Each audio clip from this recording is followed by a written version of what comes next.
നമ്മുടെ മനസ്സിനകത്ത് വരുന്ന ചിന്തകളുണ്ട്. ദൈവം ഇങ്ങനെ സൃഷ്ടിക്കൂ? ഈ മനുഷ്യൻ്റെ അപ്പനും അമ്മയും ചോദിക്കുന്ന ഒരു ചോദ്യമുണ്ട്, എൻ്റെ മകൻ എന്തുകൊണ്ട് ഇങ്ങനെയായി? പ്രിയരെ, മറക്കരുത്, ദൈവത്തിന് അതിൻ്റെ പിന്നിലും ഒരു ഉദ്ദേശമുണ്ട്.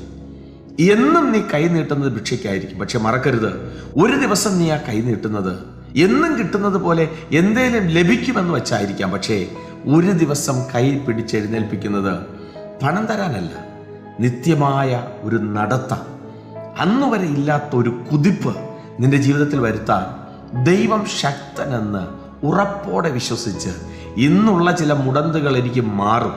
ഈ മനുഷ്യനെ കാലിലാണ് മുടന്തെങ്കിൽ ഇന്ന് നമുക്ക് പലർക്കും മുടന്ത് പല മേഖലകളിലാണ്.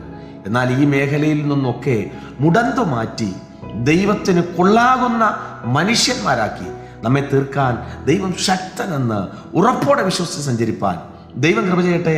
വിശ്വസിക്കുക, പ്രാർത്ഥിക്കുക. ദൈവം വിശ്വസ്തൻ. God bless U.